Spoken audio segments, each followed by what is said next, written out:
एक तरफ कांग्रेस पार्टी है और दूसरी तरफ बीआरएस, बीजेपी और एमआईएम एक साथ खड़े हुए हैं। और जितना भ्रष्टाचार यहाँ आजकल तेलंगाना में हो रहा है, शायद बाकी हिंदुस्तान में कहीं भी ऐसा भ्रष्टाचार नहीं हो रहा। जो आपने सपना देखा था वो अधूरा रह गया। केसीआर ने आपसे कहा था कि वो तेलंगाना का सपना पूरा करेंगे और जैसे ही हम यहाँ चुनाव जीतेंगे, हमने जो आपको गारंटी दी है वो गारंटी हम पूरी करके आपको देंगे। अब मेरा आपके साथ पारिवारिक रिश्ता है, मोहब्बत का, प्यार का रिश्ता है, तो मैं यहाँ आपको झूठे वायदे करने नहीं आया हूं। मैं आपको सिर्फ यहां सच्चाई बोलने आया हूं। चुनाव में कांग्रेस पार्टी जीतने वाली है। कांग्रेस पार्टी की जबरदस्त लहर है और जैसे ही हम यहां चुनाव जीतेंगे, हमने जो आपको गारंटी दी है वो गारंटी हम पूरी करके आपको देंगे।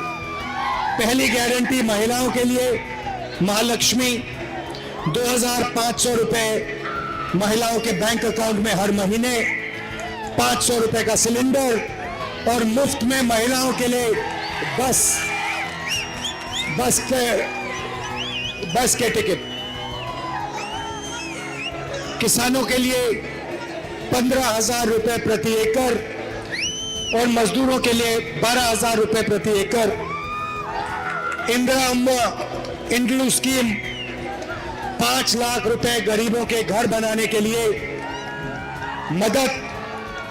गृह ज्योति स्कीम 200 यूनिट हर महीने मुफ्त में बिजली। और युवा विकासम 5 लाख रुपए युवाओं को स्कूल और कॉलेज और कोचिंग फीस के लिए। और अंत में बुजुर्गों के लिए चयौता 4,000 रुपए हर महीने हमारे बुजुर्गों को।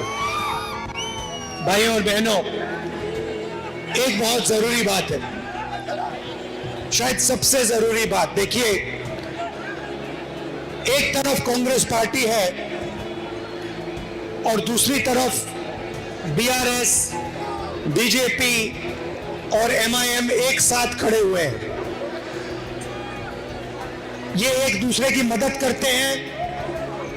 लोकसभा में मैंने स्वयं देखा, जब भी नरेंद्र मोदी जी को मदद की जरूरत थी, चाहे वो जीएसटी हो, चाहे वो किसान बिल हो, बीआरएस ने एकदम नरेंद्र मोदी की मदद की। आप देखिए, मैं बीजेपी से लड़ता हूं। पूरा देश जानता है कि अगर एक आदमी बीजेपी का मुकाबला करता है, उनके सामने खड़ा होता है, तो उसका नाम राहुल गांधी है। और ये मेरे लिए राजनीतिक लड़ाई नहीं है, ये मेरे खून की लड़ाई है, डीएनए की लड़ाई है। अब देखिए, मेरे ऊपर बीजेपी ने 25 केस लगा रखे हैं। जहां भी उनको मौका मिलता है नया केस लगा देते हैं, क्योंकि वो जानते हैं कि राहुल गांधी उनके साथ कॉम्प्रोमाइज नहीं कर सकता है और नहीं करेगा। राहुल गांधी उनके खिलाफ, उनकी आइडियोलॉजी के खिलाफ, उनकी विचारधारा के खिलाफ लड़ ही सकता है। मेरा घर ले लिया, मैंने खुशी से अपना घर दे दिया, कहा लो मुझे नहीं चाहिए आपका घर। लोकसभा की मेंबरशिप रद्द कर दी। अब मैं आपसे सवाल पूछना चाहता हूं, मेरे खिलाफ 24 मुकदमे, मेरा घर छीन लिया, मेरी लोकसभा की मेंबरशिप रद्द कर दी। आपके चीफ मिनिस्टर के खिलाफ नरेंद्र मोदी जी ने कितने केस लगाए? आपके चीफ मिनिस्टर के खिलाफ कितने केस नरेंद्र मोदी ने लगाए? एक भी नहीं। ना ईडी उनके पीछे है, ना सीबीआई उनके पीछे है, ना इनकम टैक्स डिपार्टमेंट उनके पीछे है। क्यों? क्योंकि चीफ मिनिस्टर केसीआर बीजेपी की पूरी मदद करते हैं। देखिए, आप बता रहे हो, बिल्कुल सही। केसीआर उनकी मदद करते हैं और बीजेपी इनकी मदद करते हैं। आप देखिए, मेरे ऊपर 24 घंटा आक्रमण चलता है। बीजेपी के सब नेता मेरे ऊपर आक्रमण करते हैं।